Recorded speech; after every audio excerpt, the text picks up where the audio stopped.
Apabila itu tidak masuk akal, maka terpulang kembali ke Al-Quran itu sendiri. Kenapa kisah yang seperti itu bisa ada di dalam Al-Quran?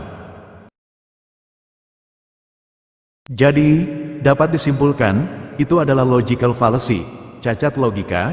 Bagaimana itu bisa ada di dalam Al-Quran? Itulah bukti ketidaksempurnaan Al-Quran. Orang yang berpikir rasional akan berpendapat sama. Berikut, Allah SWT salah dalam menceritakan penciptaan. Itu ada di surah An-Nahl, ayat 8 dan ayat 15.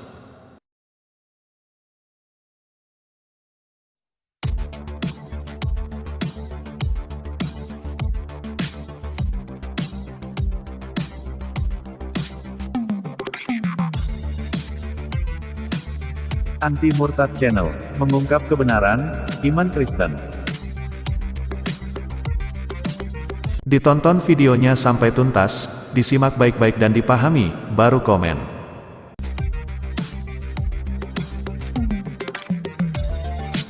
Subscribe dan share sebanyak-banyaknya, agar video ini menjadi berkat bagi banyak orang.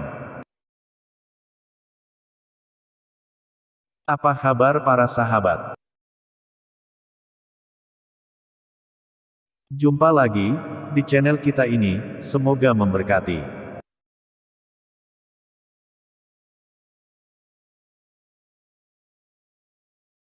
Video bahasan kita kali ini.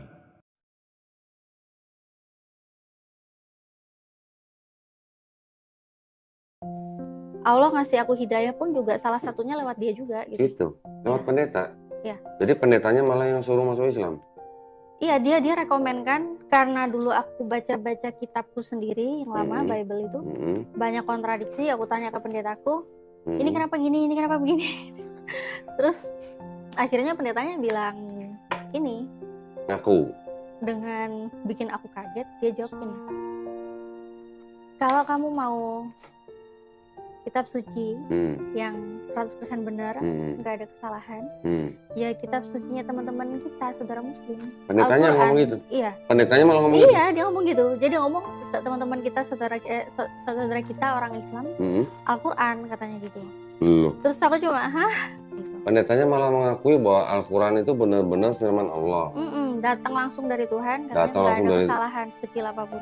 Datang langsung dari Tuhan dan tidak ada kesalahan.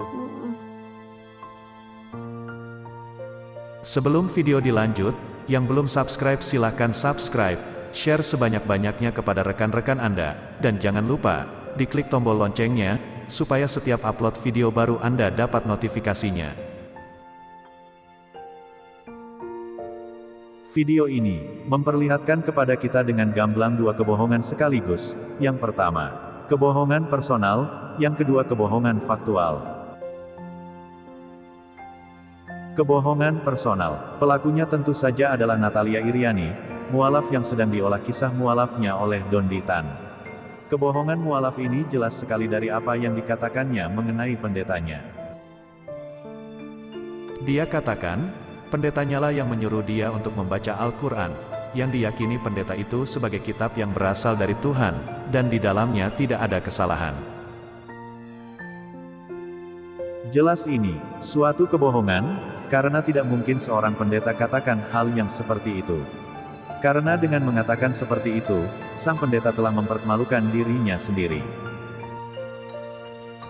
Selain itu, dengan demikian dia telah menyangkal imannya, dan pula apabila dia meyakini Al-Quran itu adalah berasal dari Tuhan, kenapa dia tidak menjadi Muslim? Sekarang, kita lihat apa dan bagaimana seorang pendeta itu. Yang disebut pendeta, adalah seseorang yang telah ditahbiskan. Itu pun setelah melalui masa-masa vikariat, membantu pendeta, dalam waktu 2-4 tahun. Kemudian menjadi pendeta muda dalam waktu yang kurang lebih sama. Jadi, seorang yang lulus sekolah pendeta atau sekolah teologi, tidak otomatis menjadi pendeta. Harus melewati masa-masa pelayanan yang cukup dan teruji. Baik iman, kompetensi dan akhlak, jadi pertimbangan untuk ditahbiskan menjadi seorang pendeta. Itulah kualifikasi seorang pendeta. Sedangkan mualaf mantan pendeta yang viral di dunia maya, semuanya belum, atau bukan pendeta. Di antaranya, Yahya Waloni bukan pendeta, malah adalah mantan tentara. Ahmad Kainama pemusik gereja, dan Agustan almarhum dalam masa vikariatnya mualaf, jadi belum pendeta. Umumnya, ada dua hal yang mendorong seseorang menjadi pendeta. Panggilan, berdasarkan ini adalah orang-orang yang terpanggil untuk melayani Tuhan. Golongan ini akan menyangkal diri dan sepenuhnya melayani Tuhan, hal-hal duniawi baginya hanyalah pelengkap dan penunjang pelayanannya. Kehendak pribadi, berdasarkan ini adalah orang-orang yang menjadi pendeta atas kehendaknya sendiri. Kelompok ini menganggap profesi pendeta sebagai pekerjaan, sehingga pelayanannya berorientasi ke hal-hal duniawi. Nah, pendeta dari kedua golongan ini, tidak akan mungkin berkata seperti yang diceritakan mualaf tadi. Untuk golongan yang pertama, tentunya dengan dasar iman yang kuat, tidak akan mungkin dia menyangkal Tuhan Yesus. Sedangkan golongan yang kedua, apabila dia berkata seperti itu akan jadi bumerang baginya dan gerejanya, karena akan cepat tereksploitasi. Akibatnya, jemaatnya akan tinggalkan gerejanya dan ini malapetaka besar baginya. Jadi, tidak mungkin ada pendeta konyol seperti yang diceritakan mualaf tadi.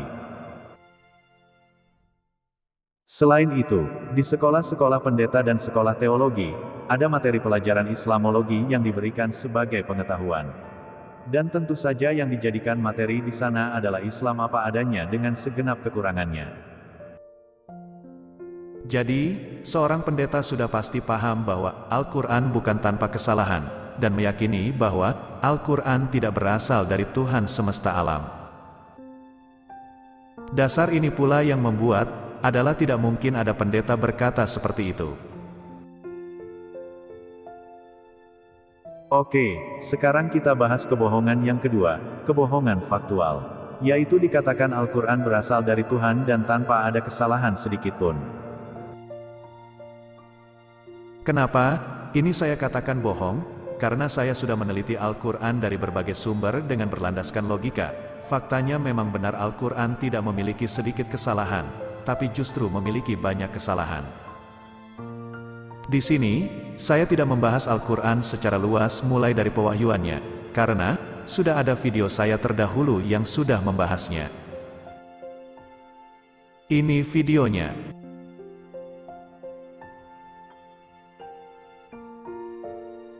Al-Quran bukan dari Allah SWT. Link ada di deskripsi. Di sini, saya akan langsung ke isinya, yaitu ayat-ayat Al-Quran yang cacat logika, tidak bisa diterima akal sehat. Tentu saja tidak mungkin saya bahas semuanya, tapi beberapa sudahlah cukup. Karena, bukankah klaimnya tidak ada kesalahan di dalamnya, sehingga 2 atau 3 kesalahan saja ditunjukkan, sudahlah cukup untuk menyangkal klaim bahwa tidak ada kesalahan di dalamnya. Nah, kita mulai dengan surah Al-Fatihah, yang adalah surah pertama di Al-Quran. Kita lihat, surah pertama di dalam Al-Quran yaitu Al-Fatihah. Kenapa saya persoalkan surah itu? Karena hampir semua muslim mengklaim Al-Quran 100% kata-kata Allah SWT. Apabila kita lihat narasi yang ada pada surah 1 itu, jelas sekali ditujukan pada Allah SWT. Kita lihat surah Al-Fatihah dari ayat 1 sampai ayat 7.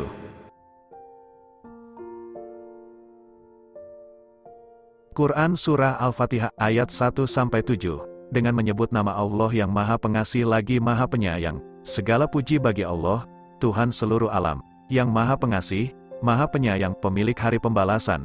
Hanya kepada Engkaulah kami menyembah dan hanya kepada Engkaulah kami mohon pertolongan. Tunjukilah kami jalan yang lurus, yaitu, jalan orang-orang yang telah Engkau beri nikmat kepadanya, bukan jalan mereka yang dimurkai, dan bukan pula jalan mereka yang sesat. Jelas sekali, apabila kita simak baik-baik narasi yang ada, itu ditujukan kepada Allah SWT, suatu permohonan keselamatan, karena itu sangat pas jadi doa yang dipanjatkan pada waktu sholat, jadi itu bukan kata-kata Allah SWT.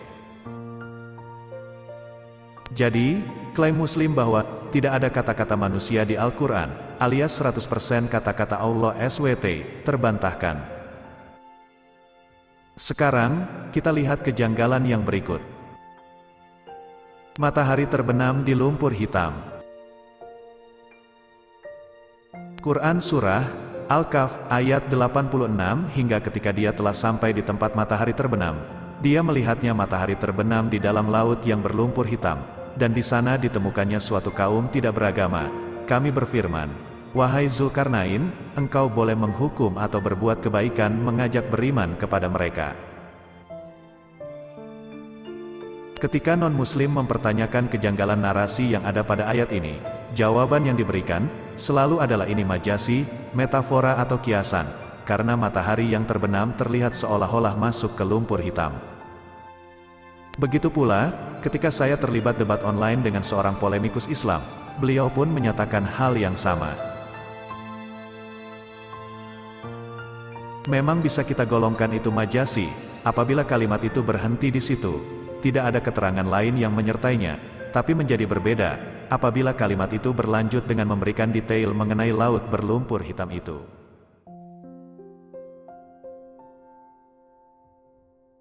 Dikatakan pula, di laut yang berlumpur hitam itu ada objek, yaitu suatu kaum yang tidak beragama berdiam di situ. Nah, dengan demikian unsur majasi menjadi bias. Sehingga, ini bukanlah majasi, tapi hal yang nyata. Apabila itu tidak masuk akal, maka terpulang kembali ke Al-Quran itu sendiri. Kenapa kisah yang seperti itu bisa ada di dalam Al-Quran? Jadi, dapat disimpulkan, itu adalah logical fallacy, cacat logika. Bagaimana itu bisa ada di dalam Al-Quran? Itulah bukti ketidaksempurnaan Al-Quran. Orang yang berpikir rasional akan berpendapat sama. Berikut, Allah SWT salah dalam menceritakan penciptaan.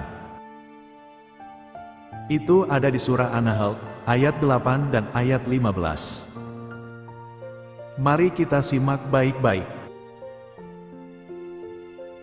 Quran Surah An-Nahl, ayat 8 dan ayat 15. Quran Surah An-Nahl, ayat 8. Dan dia telah menciptakan kuda, bagal, dan keledai, untuk kamu tunggangi dan menjadi perhiasan. Allah menciptakan apa yang tidak kamu ketahui.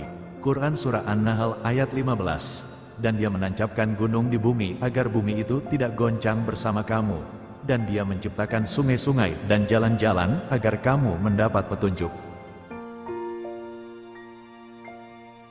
Ayat 8, di situ Allah SWT menceritakan, menciptakan kuda, bagal, dan keledai. Kita semua tahu kuda dan keledai ciptaan, tapi tidaklah demikian dengan bagal, karena bagal adalah rekayasa manusia, yang mengawinkan keledai jantan dengan kuda betina. Ayat 15, di situ dikatakan Allah SWT menancapkan gunung-gunung, agar bumi tidak bergoncang dan menciptakan sungai-sungai dan jalan-jalan. Padahal kita tahu bahwa jalan-jalan adalah buatan manusia, pada zaman apapun itu. Dari kedua ayat tadi terbukti, Allah SWT mengakui apa yang tidak diciptakannya sebagai ciptaannya. Jadi Allah SWT ternyata bisa salah dan ini adalah dilema bagi Al-Quran, yang diklaim tidak ada kesalahan di dalamnya. Kesimpulan, Allah SWT ternyata bisa salah. Apabila demikian, apakah dia Tuhan yang benar? Apabila Allah SWT tidak bisa salah alias selalu benar, berarti penulis Al-Quranlah yang salah. Kalau demikian halnya, ternyata Al-Quran ditulis manusia. Terbukti, Al-Quran ada kesalahan di dalamnya, dan bukan berasal dari Tuhan semesta alam.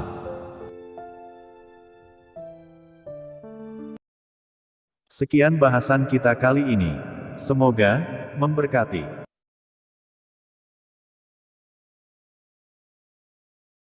Closing statement. Muslim bohong karena takiyah.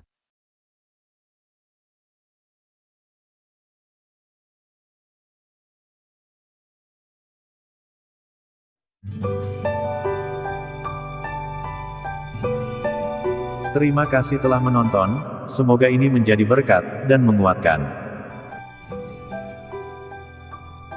Jangan lupa, subscribe, like, share, dan komen. Anti Murtad Channel mengungkap kebenaran iman Kristen.